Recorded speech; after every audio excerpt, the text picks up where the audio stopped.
it sort of seems like the Times set out to say like, okay, we're going to do the conclusive story showing this.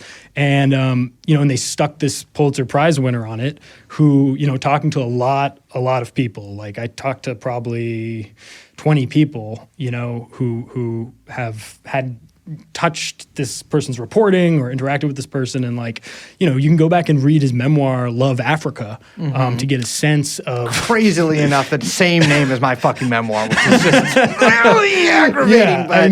I would suggest, checking out check out the Times review of that book too, if you want some good I'm putting an exclamation point at the end of Africa on mine.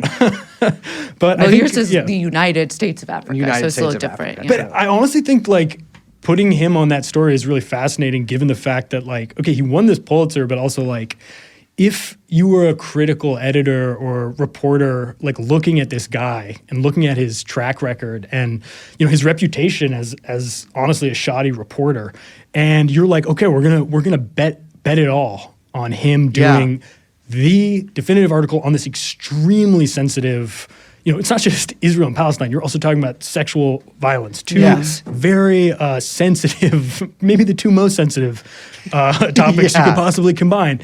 And I think it's clear that it really blew up in their faces. Well, I'm curious, what do you think? I don't know. You probably don't want to speculate. I'm not going to put you in a position where you feel like you have to say, I don't want to speculate. But if you were going to speculate, I'm curious, how something like this happens. Because I think that, for myself, for our listeners, we don't work in a newsroom. I think that there are various points through if we want to say the assembly line of a story getting published, where pressure can be kind of exerted, whether it's at the point of the story, we want to put you on this story, or we want you to not look at this side of the story, or we want to carve out some of these edits, or whatever it is. But I'm curious because, if you can give us some insight into some of those possible kind of, pressure points.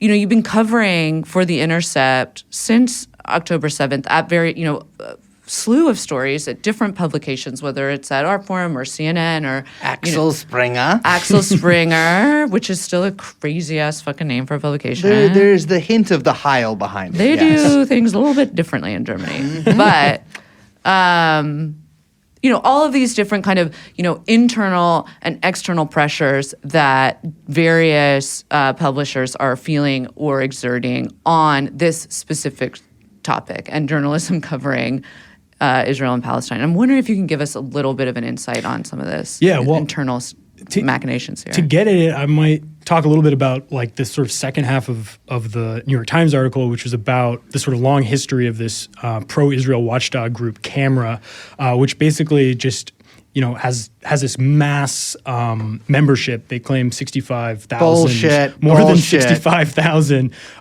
who just will they'll call editors, they'll incessant emails, hundreds of emails, and they've been doing that for decades now. And by the way, Joe Kahn, executive editor's father, was on the board of Camera. I want to put a little magnifying glass over that sentence right there. So Joe Kahn, the executive editor of the New York Times. That's correct. The newspaper. You got it. His father was on the board of the Committee for Accuracy in Middle East Reporting in America, which is part of the broader ecosystem of Canary Mission, AIPAC, all of these kind of pro-Israel, very aggressive advocacy groups. Yeah. With big online footprints. Big online footprints. And his father was on the fucking board of that, and their whole thing is to criticize newspapers for not taking a pro-Israel slant. Yeah, but within the language of it's neutral, right? Because they start from the position that all these newspapers are pro-Palestine, right. And so they're trying to get them back to the center, which is pro-Israel. Right. To be clear, Leo Kahn, who in the article heralding Joe Kahn's appointment was described as dissecting news articles with his son, left the board when Joe stepped into a edit position, so should just be really clear about that. To be completely clear about that. Yeah. So there's nothing to worry about here. No confusion. But this is pretty. I had not known this because this seems pretty extraordinary. I don't think anyone really knew that, but it goes to your point, Liz, about the way that there are these sort of unspoken standards that have been established, partly through just like the pure miasma of ideology, of how people internalize what is appropriate coverage for a topic. But then there's also, these glimmers where you can see the way that standardized, kind of base level of ideology is established, camera being part of it, where they're constantly hounding